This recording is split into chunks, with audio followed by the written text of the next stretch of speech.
Beyond specific locks and holds, ground fighters also have a secret weapon, one even harder to see than their grappling techniques: endurance.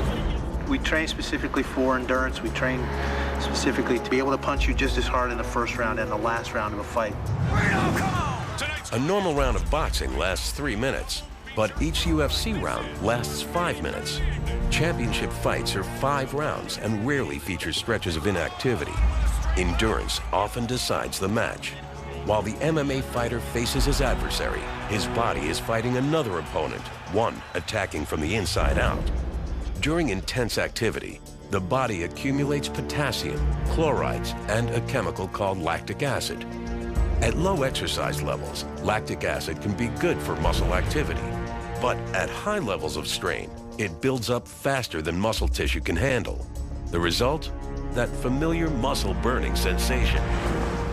This chemical cocktail can decrease energy and elasticity, and eventually the muscles fatigue. So how does a champion like Randy Couture fight the physiological enemy within his muscles?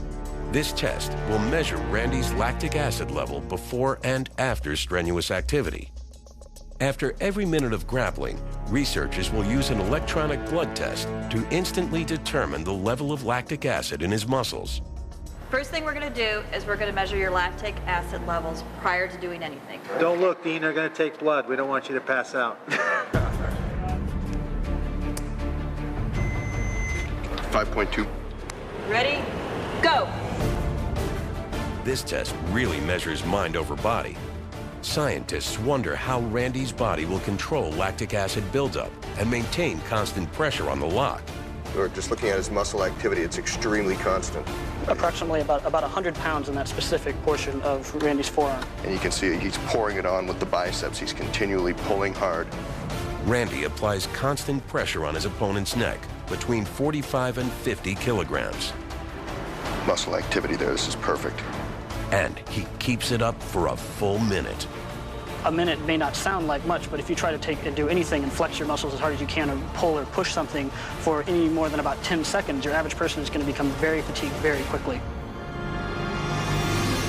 But Randy's no average person. During this test, he actually shifts between which muscles are working and when.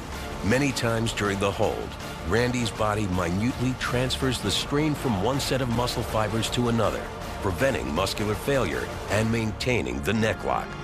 But how does this affect his lactic acid level? Let's get a blood lactate on him right now. Randy's level before exertion was 5.2. How much did it rise? 4.1. Actually good. I don't know, you're not human. Those kind of numbers aren't supposed to work like that. In a normal person, I'd expect to see those levels considerably higher. He actually reversed his lactic acid level. It decreased by 20% during intense muscle work.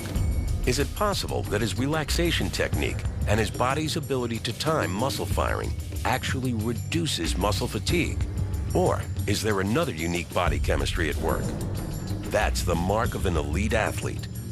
A performance that not only defies logic, it even defies the scientists. Normally you'd expect to see with muscle activity that the lactate levels are going to go up, and it seems like his lactic acid levels just dropped. Pretty remarkable.